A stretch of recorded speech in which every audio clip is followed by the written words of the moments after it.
2 Republicans picked up a 31 on Trump. I just asked somebody to double check, but I think it's Republicans 1 8, Democrats 1 2. It's like 30 uncalled.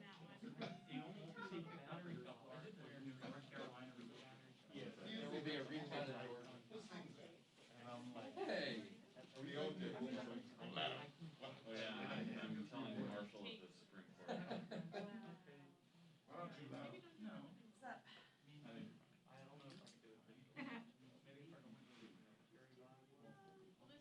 think Well, I mean, I didn't. You see. no, that's Fox. I don't know what. I could just stand over here. You might have, but I just went outside. There he is. You can start now. Thank you, Mark. It says 11 o'clock, it's still fluid. Hey, I'm sorry. 45. It's going to be deeply unsatisfying. She's not divided government. Well, I didn't understand what you were quibbling on him for the. I'll tell you later. This time around, or from 2 years ago, or what? I was, and then you sent me Marissa's.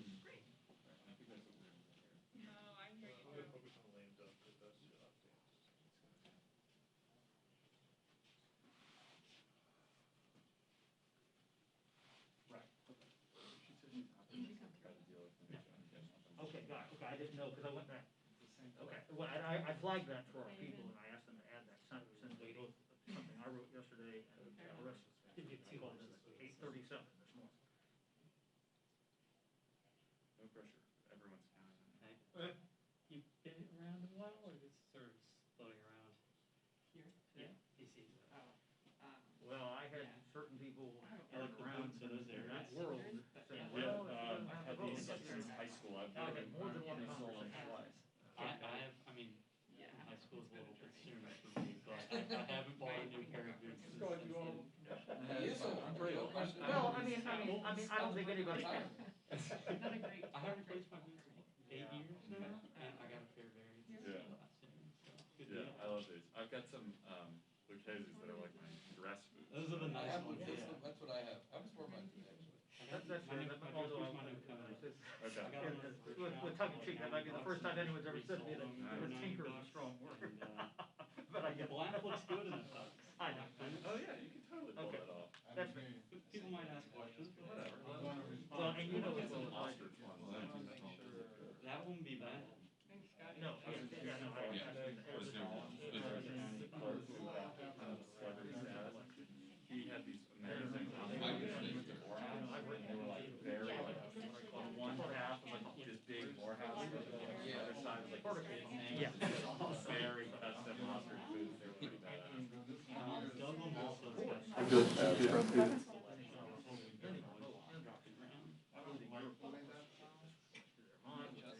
bowling, with again, I don't know what word I can come up with that makes it satisfying, because I can't get inside his mind or any other body, and understand to what level you thought, Somewhere around here. Boehner had a full plan in a drawer that he let sit for a full plan, now again, that's something I do then. Let's have that, I don't know. No one said that to me, but, I don't know. We'll see. But I have to Getting it. tell you, But no, I appreciate I it. even thought about, like, sitting over there, but. Yeah, no, that's why I asked them to add, yes, that's fine. Very good. Thank you. See you.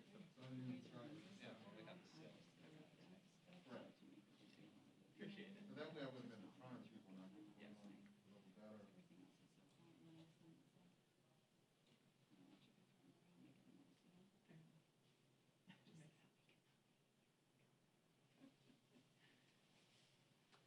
What? In charge of the inauguration again? Yes. Oh, is that always?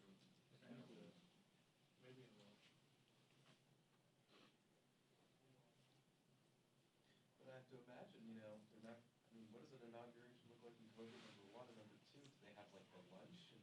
There's lots of things that I've talked to them about it a few times. They, wants it outdoors for safety reasons. But very scaled back. Very spaced. You could put a lot of people on the mall spread out. Better not have a blizzard like they did in '85 and they had to move it inside the rotunda. For lunch, I don't know. Yeah. It would have to be, Fine, cool, thank you. you'd have to take away, Buy the book then, you know? Right. Good deal, thanks, guys. usually Yeah. that's about 100. I think there's usually about 20 to 25 tables with 6 to 8 at each table, and the head table is another 10. Inaugural balls seem like probably not. No, not at. Yeah, and a lot of it will also depend on what Biden wants to do, so. And what's the DC health status at that stage?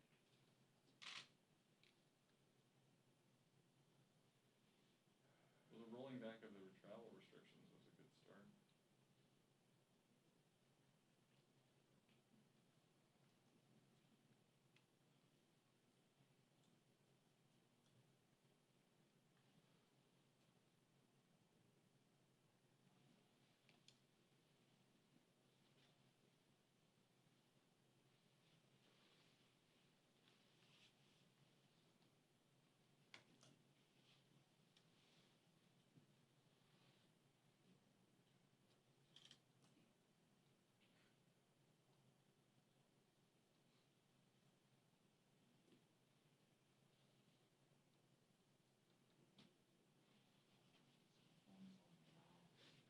Glad I remember.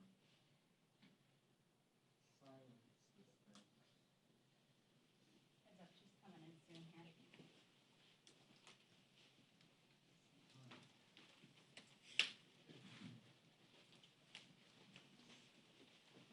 Congressman Neal is with her. Walking in with Bologna. Yeah. Well, it may have not gone any farther than outside.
Good morning, everyone.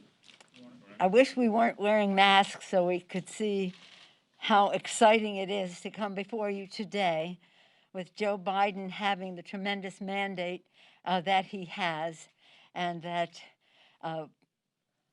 pretty soon the hyphen will be gone from Vice President to President-elect Joe Biden. It's a happy day for our country because Joe Biden is a unifier, because he is determined to bring people together, because he respects all points of view, and as he has said, I ran as a Democrat, I'll govern as president for all of the people, whether they voted for me or not. So I am so officially pleased with the outcome that is imminent, and also personally delighted because of the quality and caliber of leadership that Joe Biden will provide. This morning it is clear that the Biden-Harris ticket will win the White House.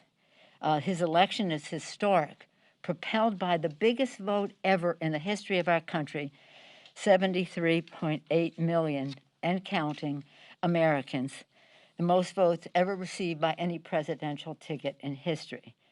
President-elect Biden has a strong mandate to lead, and it will have a strong Democratic House with him and many Democrats in the Senate. This has been a life or death fight for the fate of our democracy, as he says, the soul of our country. We did not win every battle in the House, but we did win the war.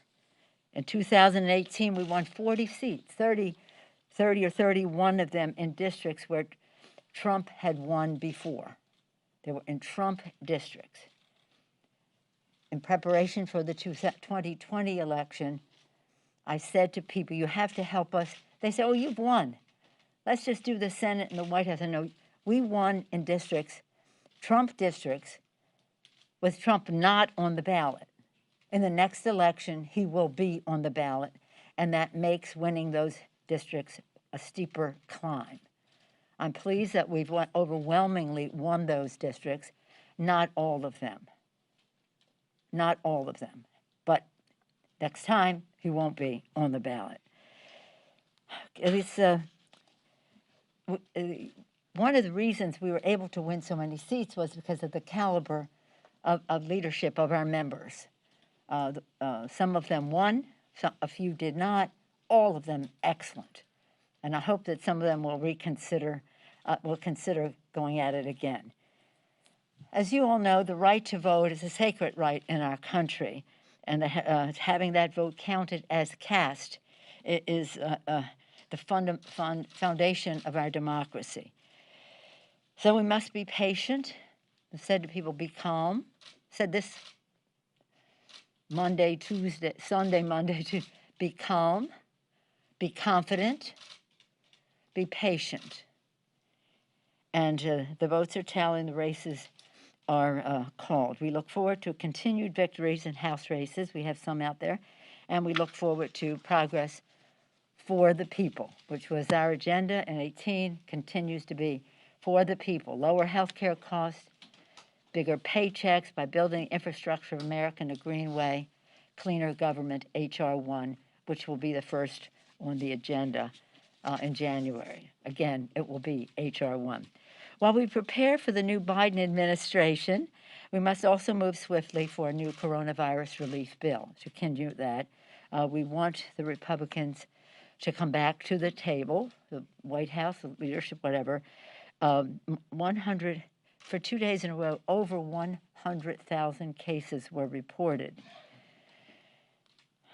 The imperative to act could not be greater, over 9.5 million, nearly 9.5 million people infected, nearly 250,000 deaths, and tens of millions on unemployment.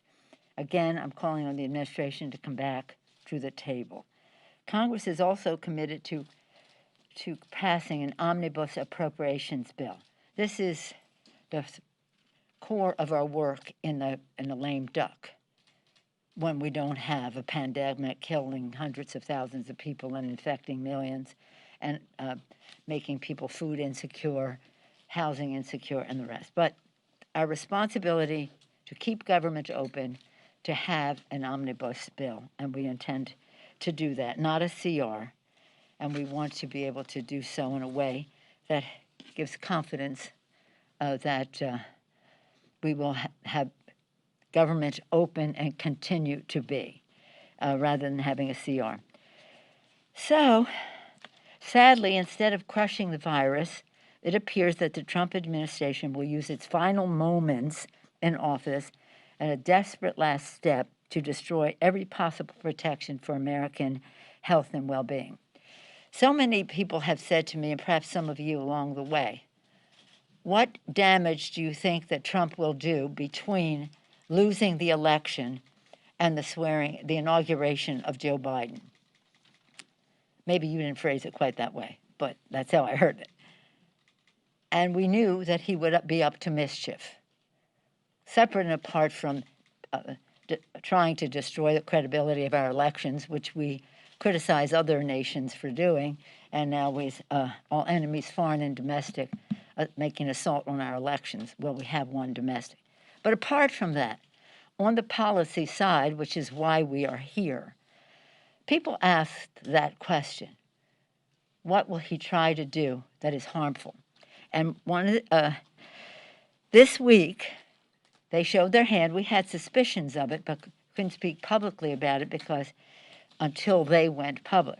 This week, the Trump administration put forward a radical new rule that would make regulations from the FDA and other Health and Human Services agency automatically sunset unless the agencies undertake a cumbersome, time-consuming process to renew them. This is a time when we need full attention of the FDA on the development and approval of vaccines. This is an opportunity cost, but it is a reflection of their disdain for science and governance. You know, they've been messing with the whole process of the FDA, trying to diminish the importance of the trials that are necessary to approve efficacy and safety of a vaccine. The lame duck rules, this lame duck Trump rule seeks to paralyze government and generations of life-saving protections and try to burden the new president elected by the American people right out of the gate. So the Trump administration will well wish to seek this regulation rule beyond HHS to other agencies as well. People have been asking for a while, as I said, what can he do? Clean air, clean water, food safety, you name it. This is a dream of the radical right wing. First they started recently on undermining the civil service, and now they're trying to say, unless we review all of these regulations, they will be sunsetted. Now, we do believe that regulations should be subject to review. That's not any objection. That's part of the process. But there is a way to do it, and the way to do it is not to first zero in on the FDA at a time when we're trying to achieve a vaccine for the people. And this is the work of the Energy and Commerce Committee, and that's why I'm so glad and honored by the presence of the distinguished chair of the Energy and Commerce Committee. You'll hear from him about this. I refer you to the National Register of November 4th, the day after the election. They put this destructive rule in the congressional record. More from our distinguished chair. Thank you, Mr. Pallone, for coming down to be here for this conversation, which is very important to the health and well-being of the American people, with a respect for science, for governance, especially at a time of pandemic, when the FDA should be focusing on a vaccine and not on a Heritage Foundation agenda. Mr. Chairman. Thank you, Madam Speaker. And let me say, like you, and I think like all Democrats, and I think most Americans, it's a very happy day because we do believe it's quite clear that Joe Biden and Kamala Harris will be our next president and vice president. And so we can't help but be happy about that, as the Speaker obviously is, and I am. But I just also want to commend the speaker for still stressing so much that we have to crush this virus, which she has been saying now for so many months. And of course, you know, I think the last time I was here with her, we talked about the need for robust national testing, tracing, and treatment, which is in the HEROES Act, and which she kept insisting on as she negotiated with the White House. She realizes, I think as most of us do, that we're never going to get the economy back on foot. We're never going to create jobs, and we're never going to make this country strong again unless we can crush the virus. And she's just, you know, like a laser beam, keeps insisting that that's so crucial. And as she mentioned, you know, the numbers, the virus continues to spread. I mean, yesterday, more than 116,000 Americans contracted COVID-19. It was a one-day record since the pandemic began. So when the speaker says that this has to be crushed, it's because it's, part of the reason is because it's getting worse, and we have to address it. And the sad thing, and that's, you know, kind of my role here today, is to get into more specifics about what the Trump administration is doing, what President Trump is doing in this lame duck in these last few months is exactly the opposite. In other words, rather than trying to help with the scientists, with the health experts, with those career servants who have been helping us try to come up with a response to this virus, he's trying to undermine it all. He's trying to make it more difficult for us to crush the virus. He's making it more difficult for those health experts to speak out and to even be there at all to help with this effort. And that is so unfortunate. He's moving in the exact opposite direction of what the speaker and most people say we need in order to crush this virus. And so I just wanted to talk a little bit about these two things that the speaker mentioned. One is this executive order threatening the civil service employees. A lot of the people who are helping us within HHS and other agencies are career civil servants. And he issued this last-ditch effort to fire career civil servants on October 21st, this executive order. And, you know, this includes people at the FDA and the CDC, as the speaker mentioned, and basically says that over the next month or so, the president and his administration could put out a new schedule classifying career civil servants, for example, somebody like Dr. Fauci, as essentially non-civil service employees who can be fired. You remember that at one of his rallies just before the election, he suggested that he might fire Fauci after the election. Dr. Fauci is an example of the type of person who could be fired under this executive order and possibly even be replaced by people like Dr. Atlas, who are not qualified, you know, to actually deal with this virus effectively because of their lack of background or the policies. And all of this before he leaves office on January 19th. Now, some said, well, is he really going to fire these people? I don't know. But the very fact that this is in place is a threat, right? So in other words, it's either I'm going to fire them or I'm going to threaten them with the fact that if they speak out and do things contrary to what I want to do with regard to COVID-19, then they'll know that they might lose their job. They might lose their civil service job. So in effect, it's really basically the same thing. Then the other one is that the speaker mentioned is this rule change that was put in place. He issued a proposed rule just this Wednesday that could be finalized, my understanding, by early December. And what that says is that there's something like 2,500 regulations within Health and Human Services. This is particular to Health and Human Services, but we may see it with other things. That says that if any regulation has been around for more than 10 years, then you have a period of time to justify it. Otherwise, it expires and sunsets. Now, these are all regulations that deal with, you know, food safety, you know, approval of drugs, which has been such a controversy because, you know, he's always been trying to approve these drugs that we know the scientists think really are not effective. And Beyond that, though, it also diverts resources. In other words, if the staff who are working to crush the virus has to be diverted to justify and, spend all their time dealing with this regulations that they would not want to sunset, it's also a question of staff time that takes away from our ability to actually deal with the virus. The comment period for that closes December 4th, and he could actually then put it in place and start this whole process to undermine not only the regulations that now are over 10 years old, but others that might become 10 years old later, during the Biden administration. So we're just trying to emphasize, why is this president doing these things that undermine our ability to crush the virus rather than working with the speaker and trying to put together a plan, like the HEROES Act, that would make a difference and actually effectively crush the virus. So I just want to conclude by saying this. We need the scientists and we need the public health experts. We need to scale up the testing, the contact tracing, the treatment.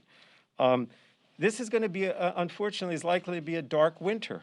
And it just doesn't make any sense for the president to use this short time that he still has left to undermine the national response. It's also an insult to these civil servants. And one of the things that we certainly are going to do, because I'll go back to the committees again if I may, Madam Speaker, we're going to spend our time in Energy and Commerce and the other committees trying to shore up these agencies like HHS, CDC, FDA, that he has tried to dismantle for the last 4 years. Morale is very low, but I want everyone who works in these agencies to know that we, as Democrats, Speaker Pelosi, Joe Biden, our next president, we're on their side. We are committed to crushing this virus. We are going to support the public servants. We're going to work with the Biden administration to undo the damage and ensure that civil service protections remain in place and that we have a national response to the virus. And thank you for all that you do, Madam Speaker. Thank you. Thank you, Mr. Chairman. I do want to commend you for the testing, tracing, treatment, space, mask wearing, et cetera, that is in the HEROES Act. That was a product of your committee under your leadership, as well as working with scientists about what really is necessary to crush the virus so that we can put our children safely back in school, open up our economy. That's what we really need to do, but we need to do it safely. Further to a couple of points that you made, in terms of the civil service is a very important part of a democracy. It takes the politics out of the performance of civil servants. It is about public service being a noble calling. But if those civil servants are directed by political appointees to make certain scientific decisions or else they will lose their jobs, that undermines the purpose of safety and efficacy in terms of FDA, but also the health and well-being of the American people. I want to commend Peter Marks, the head of one of the centers at the FDA, for an important op-ed he had, I think about a week ago, talking about how the scientists were going to stick with a plan to do this in a way that gives people confidence in the vaccine that would come forward, because the vaccine is only as effective as its merit, of course, but also how people will take it. The vaccine is a big hope for us, but it's not the only way for us to stop the spread of the virus, but it is an essential way for us to curtail the further spread. So again, I thank you for your leadership in that regard, and the idea that you referenced until January 19th is the date that they want this all done by, January 19th. Can it be undone? Yes, but it takes a great deal of time and effort to undo, which took a lot of time and effort to make matters worse in terms of approvals and et cetera at the FDA. So with that, I'm pleased to take any questions. Jared? Madam Speaker, you opened by talking about this big win that it appears Joe Biden might have in the popular vote and so forth. But in that same election, in that same environment, you're going to end up losing seats off your majority. What does that tell you about what the American people want from their Congress?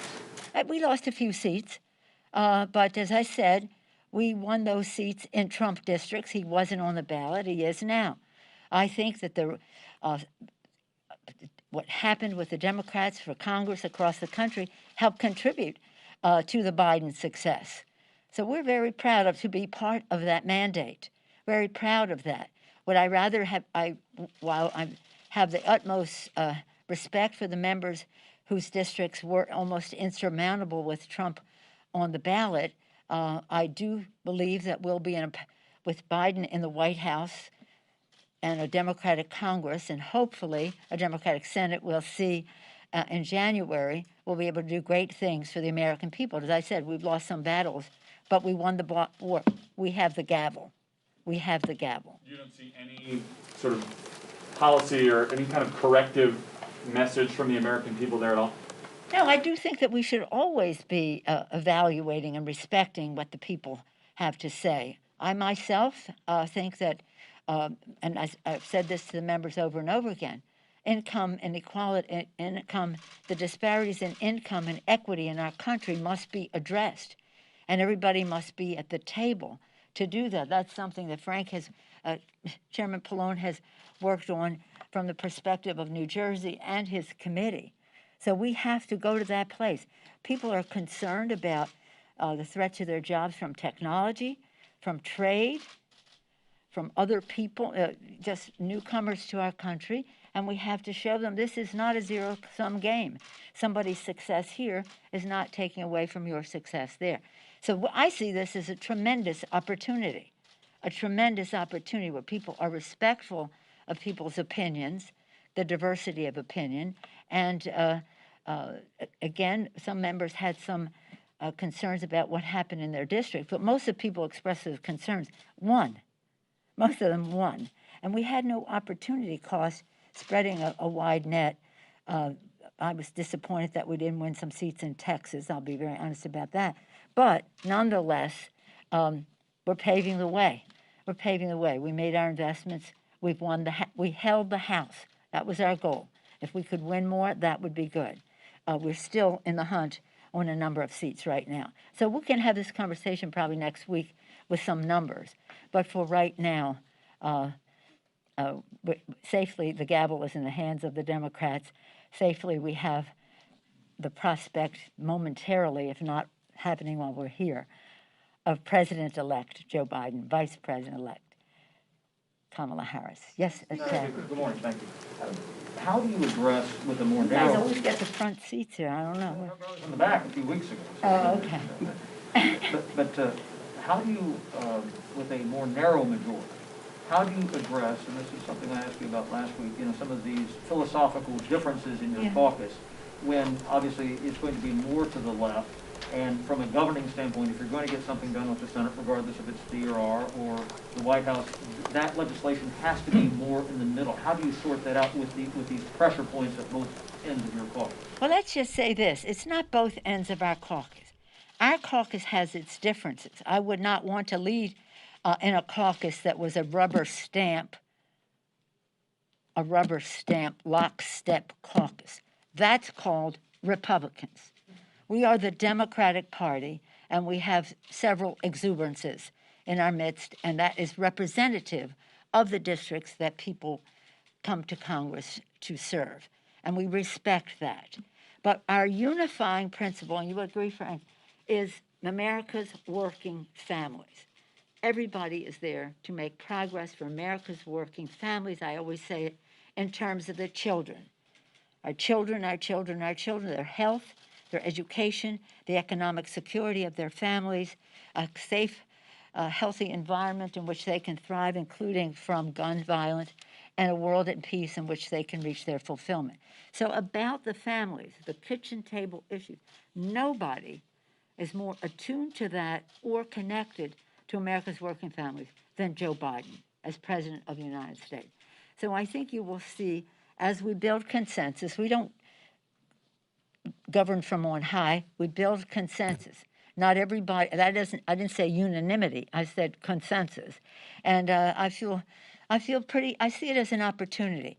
I do say, and I have said publicly, I represent San Francisco very proudly, and some issues that would be wonderful in my district are just not winning issues other places in the country that we have to win. That doesn't mean we curb our enthusiasm for our boldest progressive agenda, but it does mean that we recognize if we're going to win in other places in the country, common ground with the respectful of what works in my district for me, but and other members in their districts, but also respectful for how it works for members in their district. And Frank has a variety of points of view in New Jersey. Did you want to speak to that? Well, I mean, I think you could maybe use New Jersey as an example of what the speaker is saying, right? In other words, we had 4 frontline members who basically over the last 2 election cycles took back Republican districts for Democrats. These were Republican districts. You know, you look at the NCIC or whatever performance, they leaned Republican by anywhere from 2 to 5 or 6%. And over the last 2 election cycles, we captured them. Would I have liked to have, Jeff Van Drew lose? And he may still lose, actually. He may still lose. There's a path. Sure, and then that would have been a net gain. It may still happen. But I take pride in the fact that we were able to keep these 4 frontliners that took Republican seats over the last 2 cycles to contribute to a Democratic majority. So, we stand here today, I stand here today with the Speaker.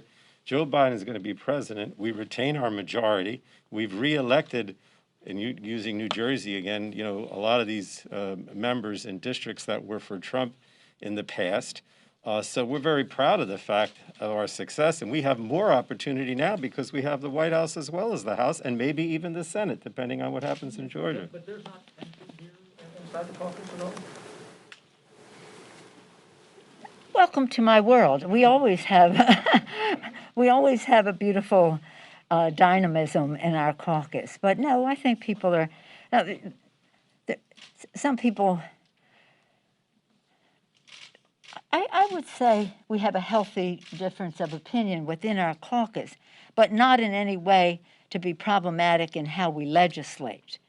What the conversation was about, what is the winning message outside, and the message in the districts that we have to win is the message that unifies us, a message for America's working families, and everybody knows that. Yes, sir. I'm just wondering. The gentleman behind Okay. he had his hand up. Madam Speaker, the previous 4 presidents, Clinton, Bush, Obama, and Trump, entered their first year with their party fully in control of Congress, the House and the Senate. How much do you have to trim back the ambition, knowing that at best it's a 50-50 Senate, and some think that the Republicans are favored in Georgia, and you'll still have Majority Leader McConnell? Well, how many times have you heard me quote Lincoln? Public sentiment is everything. With it, you can accomplish almost anything. Without it, practically nothing. And that is what I think is going to save the day. The public wants the virus to be crushed. They want the economy to be open. They want children to go to school safely. The public wants a big jobs bill. And I don't care if you're in a San Francisco, Michigan, Alabama, wherever it is, people want jobs. They want jobs. And that is, when we talk about the health and well-being of the American people, job security is an important factor of health for those people. So as we go forward with a infrastructure bill, that is usually not partisan. It isn't partisan. And we're going to blanket the country with a Build Back Better, as Joe Biden calls it. We called it Moving America Forward. We have a great deal in common between those 2 agendas. And we think that, when we did for the people, remember we did that in 2018, we weren't looking for a fight for lower the cost of prescription drugs. The president said he would do that. He said he was going to negotiate like crazy to lower the cost of prescriptions by having negotiation.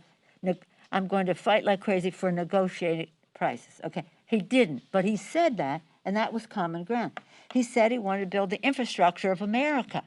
Every conversation I had with him, starting and congratulating him, and then after that, every conversation before he was president and in months after, I want to build the infrastructure, I want to build the infrastructure, until it came time to make the tough decisions about paying for it and the rest, and then he stalked out of the room. So those were 2 areas that he had espoused in the campaign. So we weren't, as again, we were looking for what the most impactful initiatives to affect people in their kitchen table issues, the cost of health care, et cetera. Preserving the pre-existing condition benefit. How many times did you talk about that? Never did anything about it. Healthcare, climate change, So immigration. I think that, look, the Republicans are taking a lot of time saying how much they support the pre-existing medical condition. Well, let's just see what the court does there, because that really, that will be, and that's Frank's purview as well, in terms of, do you want to speak to the health issue? Well, again, I think that, if you listen to what the Republican leadership says in the House and the Senate, they say they want everybody to have health insurance. They say we're going to repeal the ACA, but we're still going to make sure people have health insurance. Well, I don't believe that, because I think the ACA is the most effective way to accomplish it. But whether the courts undermine the ACA, or certainly the president has, I think there's a recognition with both sides of the aisle that we need to have a close to 100%, or however close we can get, of Americans covered. So I think there's opportunities to work with them to deal with this. Hopefully the court doesn't repeal the ACA, because that would be hugely tragic for the country. But it's certainly possible to work with them on a number of these health issues, and we will. And now we have the upper hand because we have the president. So I think that they're going to have to come a lot closer to what we want than to whatever President Trump wanted, which I don't even know what he wanted. But Let me just say on this score again, because this is where we go from here. And we want to unify. Joe Biden, as I said, is the great unifier. Where are the issues that we can find as much common ground as possible? Now, if we're talking to our supporters in the labor movement, jobs. If you're talking about the poorest people, Reverend Barber's Poor People Crusade and all that, jobs. Everything in between, jobs, jobs, jobs, a four-letter word. And that is where we should be focusing, and health, jobs, education for our children. And we have to show with our initiatives, for example, the timetable that our planet is on, the climate issue is a big issue for us. It's also a jobs issue. It is, we can create good-paying green jobs, be preeminent in the world in green technologies as we advance it as a health issue, clean air, clean water, as a national security issue to protect the habitat and the resources and prevent some of the migration that causes unrest, as well as a moral issue. So, but when we're doing it, we have to have everybody at the table so that people are not afraid of the future, because it is inevitable. The future is inevitable. We will have to address the climate crisis. Technology has an inevitability to it. We have to address what it means when you're having precision farming and robots in the assembly line and the rest. Trade, we are a global economy. There's just no getting around that, and we want to be, because we want markets for our products. But people are intimidated by that, and we want to make sure that, again, as I said earlier, it's not a zero-sum game. Your section wins, your section loses. No, how do we go down this path together? As I say, I see everything as an opportunity, and that opportunity is greatly enhanced by Joe Biden and his knowledge of his vision for our country, his knowledge of the issues, his strategic thinking about how to get it done, and his connection heart to heart with the kitchen table concerns of America's working families. Speaker. On the stimulus question, does the election change your strategy at all? Republicans are out today saying there's good jobs numbers. Let's do a smaller package now. Does that appeal to you at all with the fact that Biden will be the next? No, it doesn't appeal to me at all, because they still have not agreed to crush the virus. If you don't crush the virus, we're still going to have to be dealing with the consequences of the virus. And that's why we have said the three pillars of our bill: crush the virus, honor our heroes, that's our state and local. Over 1 million people have lost their jobs already in state and local, teachers and people in education, et cetera, because of the funds that have been used to address the virus and lost revenue because of the virus. So no, that is that isn't anything that that we should even be looking at. It wasn't the right thing to do before. By the way, while they refused to sign up for the testing initiative, which is what science says we need, and they refused to give an earned income tax credit to poor families to keep them out of poverty, working poor families, keep them out of poverty, where 8 million more people have gone into poverty as the COVID money has run out. They still insist on having $150 billion for the wealthiest, tax break for the wealthiest people in our country. So we are different. There's a difference between Democrats and Republicans.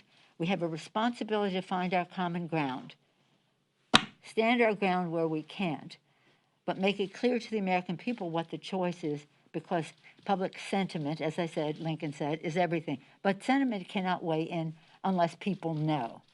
For us now, the fact that we have the President of the United States to speak to the American people in these terms is such an advantage for us to be able to work together in a bipartisan way, rather than the Republicans mischaracterizing what we're trying to do in the Congress of the United States. Again, I see it as an opportunity. I think Joe Biden has a big mandate, a bigger mandate than John F. Kennedy when I was in school, and a bigger mandate than others.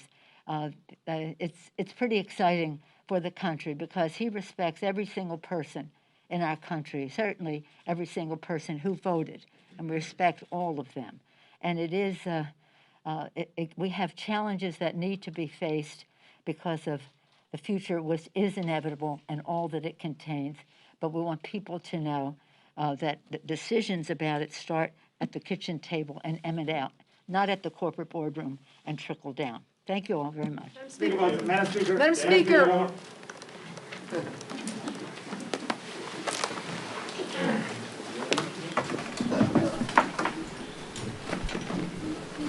Okay, Jake, I'm just gonna going right back to Cliff world. Oh, yeah. There is no legislate. I know. Infrastructure was her answer. I mean, also, didn't want to call on me. she also doesn't want to, no scale back ambitions for COVID relief, but although why would she scale it back at this point, you know? COVID relief is the ones that they'll do COVID relief, and then everything else is dictated by a Cliff. Yep. Agreed. Well, there's no caps anymore. So they'll just, you know, as you need another one, give us another 10 years of. Okay.